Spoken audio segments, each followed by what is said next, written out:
नाहीये आणि तुम्ही त्या लायकीचे आहात म्हणून आम्ही तुमच्यावरती विश्वास टाकून आहे. गरीब बसू शकतो पक्षाचा आहे. निस्वार्थपणे या महाराष्ट्राची सेवा या प्राणशक्ती पक्षाच्या यागाने केलेली आहे.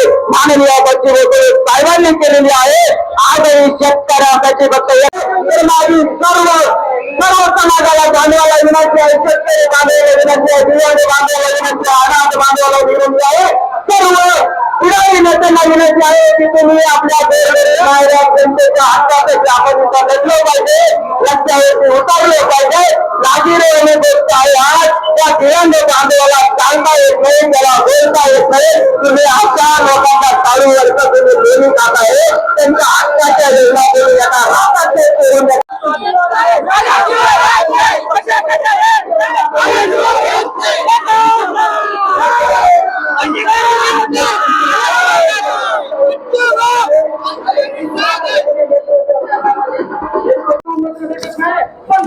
राहतात करून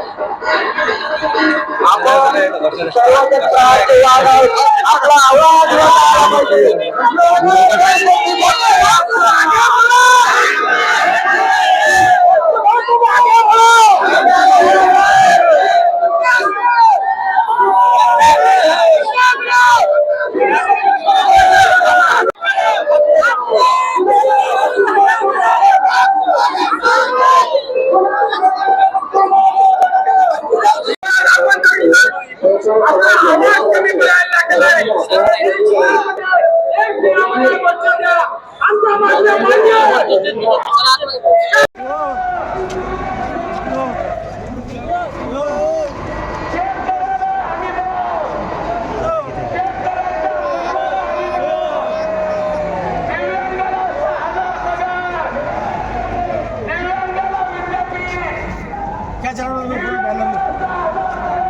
आवाज कशा करता आला इथं बामणपल्ली अपंग असं स्वतः जे आम्हाला पगार कमी आहे आता आम्हाला जास्त वाढ आला.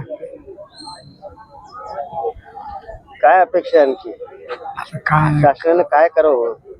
कशा करता मोर्चा काढलेला आहे मला तेवढं समजाय नाही. काय सांगाल तुम्ही?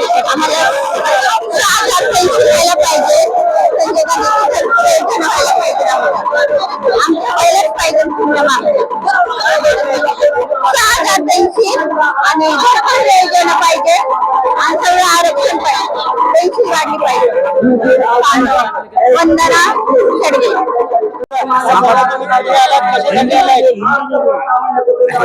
संपत गंगाराम राठोड पारोड तांडा जिल्हा संभाजीनगर आलेला आहे. आम्हाला अपंगाचे काही हे मिळालं नाही. अपंगासाठी काही जेवढे 5 पैशाचा लाभ झाला नाही. पगार पण नाही, भत्ता पण नाही. 30 वर्षापासून काही नाही आम्हाला. 5 पैशाचा लाभ नाही.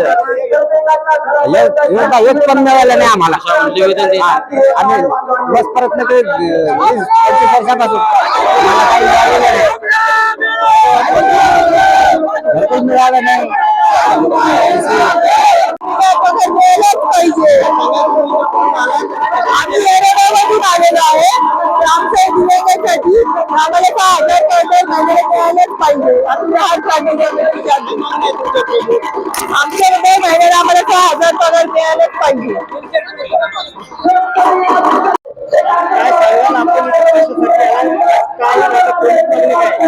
आमची प्रमुख मागणी आहे अशी की अपंगांना आपला हक्क बघण्यासाठी आम्ही आलेलो आहोत.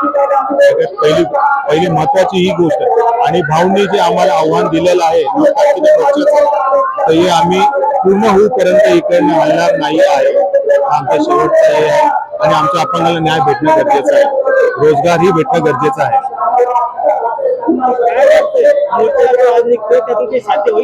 जो भाऊ आहे तिथं सर्व त्या साध्य होणार म्हणजे होणार. हा आमचा आणि भाऊला पूर्णपणे आमचा पाठिंबा आहे आणि हा होणारच. सचिन प्रकाश बोला.